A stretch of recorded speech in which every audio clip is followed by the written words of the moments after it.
Hello everyone. Today in this video we are going to see our next practical, the heat transfer by natural convection.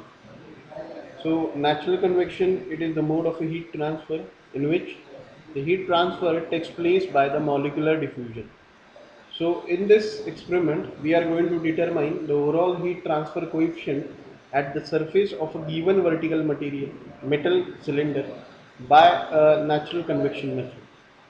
Also, in this practical, we are going to determine the value of a Nusselt number. So, Nusselt number is the dimensionless number which is going to give you a relation between the heat transfer rate by convection and heat transfer rate by the conduction. So, mathematically, it has been given by Hn equal to capital N equal to HL divided by K. So, where K is the thermal conductivity of air, L is the characteristic length, and K, H is the heat transfer coefficient. In the first part of the practical, we are going to find the heat transfer coefficient. In the second part of the practical, we are going to find the Nusselt number, the value of a Nusselt number. Okay? So, from the figure 1, you can see a box has been kept. In that box, a vertical cylinder is been mounted.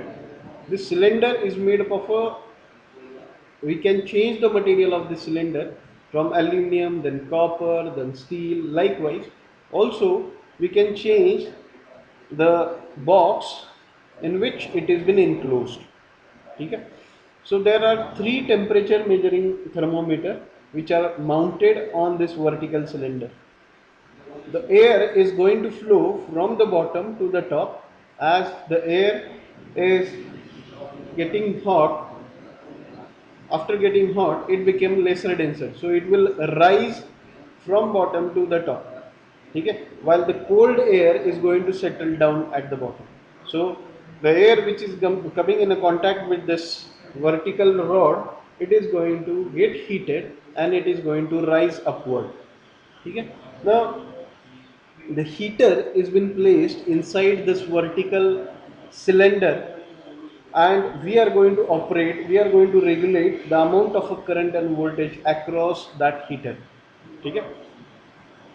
So the basic principle in this experiment is we are going to calculate the heat transfer coefficient by using a heat balance equation, which can say the heat taken away by the convection is equal to heat given by the heater. Okay?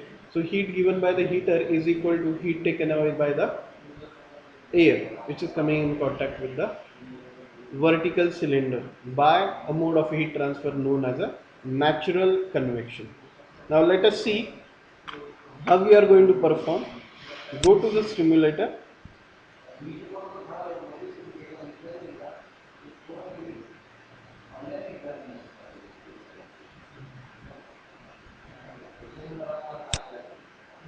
Wait for a while. The simulation will load. Okay? So simulation, the setup is in front of you. So what you can see in the setup, first of all, there is turn off knob, power off knob. Then second one is the regulator. You can change the current and the voltage across using this regulator. Third one is the ammeter, which is going to show you the amount of current flowing through this heater. Fourth is your voltmeter, which is going to show you the voltage across the heater. And also there are 6 channel temperature indicator. So this is going to show you T1, T2, T3, T4, T5 value. So total, and T6 value, total 6 values you are going to get of a temperatures. You can see there is one timer as well, which is going to show you the minute for which this setup is going to run. Why the timer has been included in the setup? So as to have a steady state. After steady state, the temperature remains constant with respect to time. Okay? So we need to spare some time for this experiment so that it will reach to the steady state and you can get the accurate results. Also, on a right hand side of the experiment, you can see a vertical cylinder, it is with mounted inside this box, ठीक है, vertical box. On the on this box, on the cylinder, you have 6 thermocouple mounted on it. So let us perform the experiment by first of all choosing the material. Choose material. So for example, if you choose copper, so this material is of a vertical cylinder. It is not of any other box or any other equipment present. Okay, it is the material of that vertical cylinder. For example, iron, silver, steel. So let us perform for aluminum. Then go to the dimensions. So it is asking me the dimension. So you can vary the dimension as per the requirement.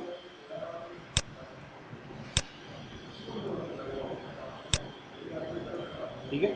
Then you can also see the cross section of this. See, tick on the cross section, so you can see the inside a heater coil has been placed.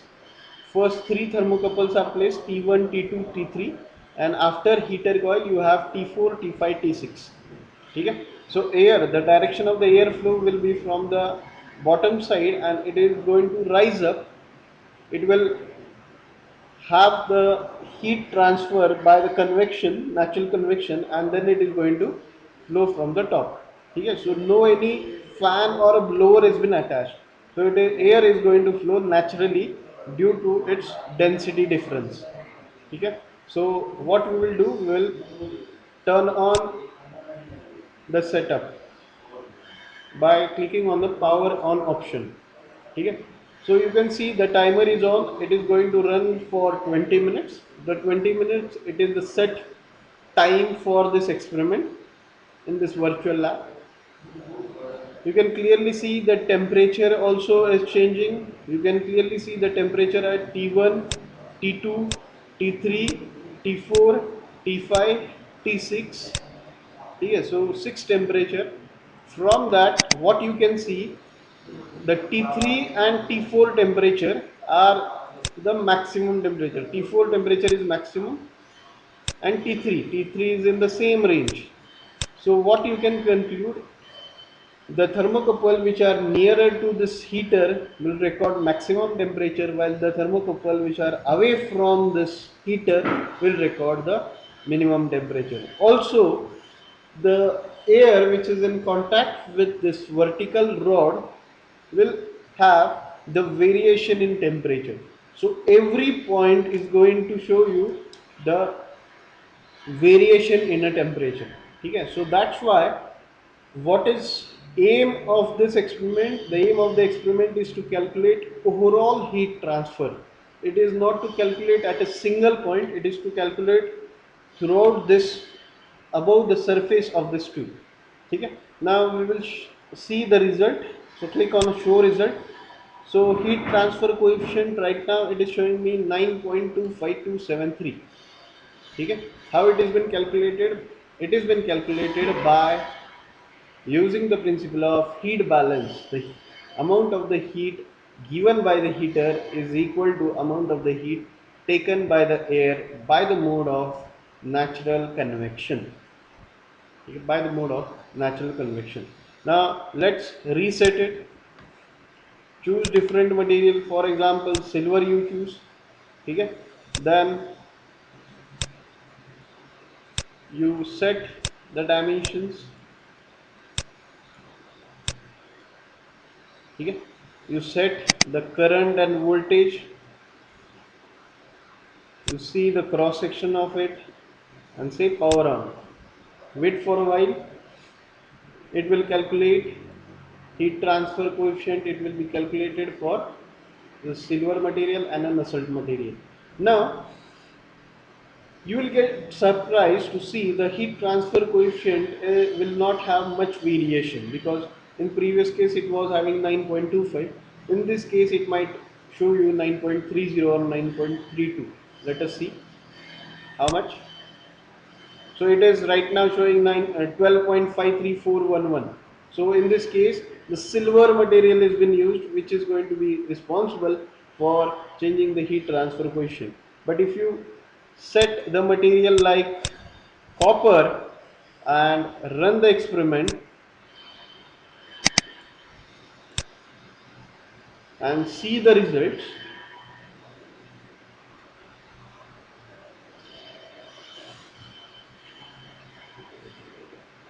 so what we will do, we will perform for first for copper, then for aluminum, okay, with the same dimension, and then we will speak upon heat transfer coefficient. So let us see. So it is 9.30. Now what I will do, I will reset it, then I will conduct it for aluminum. I will set the voltage and current, and I will start the power on. So it was 9.30 for a copper for by default dimension. Let us see by default dimension heat transfer coefficient for aluminum for this by default dimension.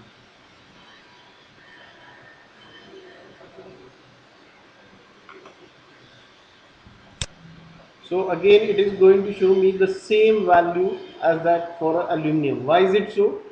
It indicates that the heat transfer coefficient does not depend upon the type of a material. It depends upon the dimension of a material. Let's perform for a silver with the same dimension and wait for a while.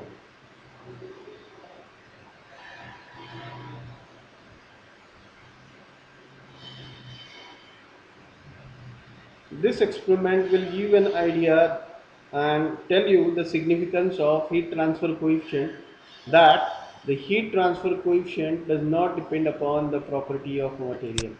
So you can see the same value 9.300597 you are getting for silver, aluminum as well as copper. Same value. Why is it so? Because the heat transfer coefficient does not depend upon the type of a material. It depend upon the dimension. Now if you check, if you change the dimension, you are going to see the heat transfer coefficient will be changed as we have done it previously. Okay, so this is how you need to conclude this experiment. First of all, first conclusion is keep the dimension same, change the material, and try to find heat transfer coefficient. The heat transfer coefficient remains same, okay, which indicates that the heat transfer coefficient does not depend upon type of material. In second phase, change the material as well as change the dimensions. Don't keep the same dimension for silver, aluminum and copper. Change, give the variation to the height, dimension, length, thickness, side. You will find variation in heat transfer coefficient, because the heat transfer coefficient is depend upon the dimension of that cylinder, dimension of that wooden box, dimension of the thickness of the cylinder. Okay? The Nusselt number, the second parameter from this experiment which we have calculated, is the Nusselt number. It is going to give you an idea about significant about the heat transfer rate by the convection compared with heat transfer rate with the conduction. Okay? So this is how you need to conduct the experiment. You need to take a screenshot of this experiment by your name coming over a right hand side and upload the screenshot of this experiment on a call code. Thank you for attending today's practice. Thank you.